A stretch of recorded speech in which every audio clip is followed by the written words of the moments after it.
Matthias Schranner is a negotiations expert who has advised the United Nations and various governments in dispute resolutions. He joins me now from Dubai. It's good to have you on the program, Matthias. A major focus of these negotiations is ending attacks on energy facilities. But both Russia and Ukraine have already agreed to this in principle. Why is this still being discussed? Well, first of all, thank you for having me and having a different perspective on these negotiations.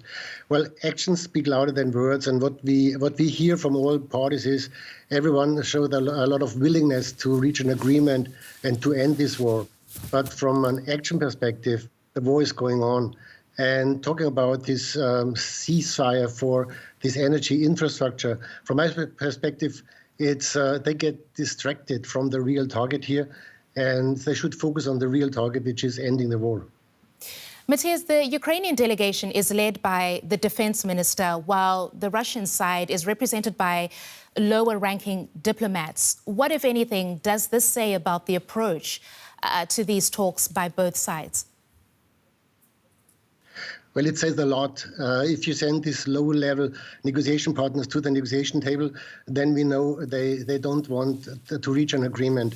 Because this is what I have heard from my community, that these guys, they are not in the inner circle in Putin's government. So they are not in the inner circle. They don't have a mandate to negotiate.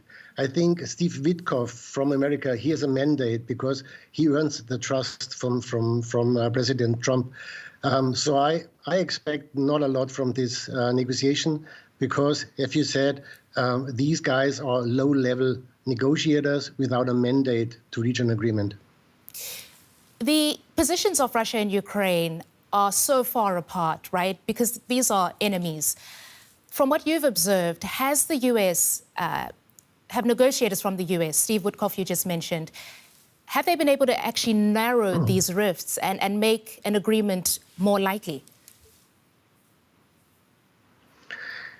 Well, that's a very important and a good question. America, are they negotiating partners? So do they have their own interest? Or are they mediators? They try to bring parties to the table and they try to read between the lines with this so-called shuttle diplomacy. So, well, from my perspective, the American party, they have their own interest and they are not mediators, they are negotiators. And if you're a negotiator, then you're not neutral. And this is a very difficult position for Mr. Witkoff in this ongoing negotiation process. Now, that's a very interesting point, Matthias.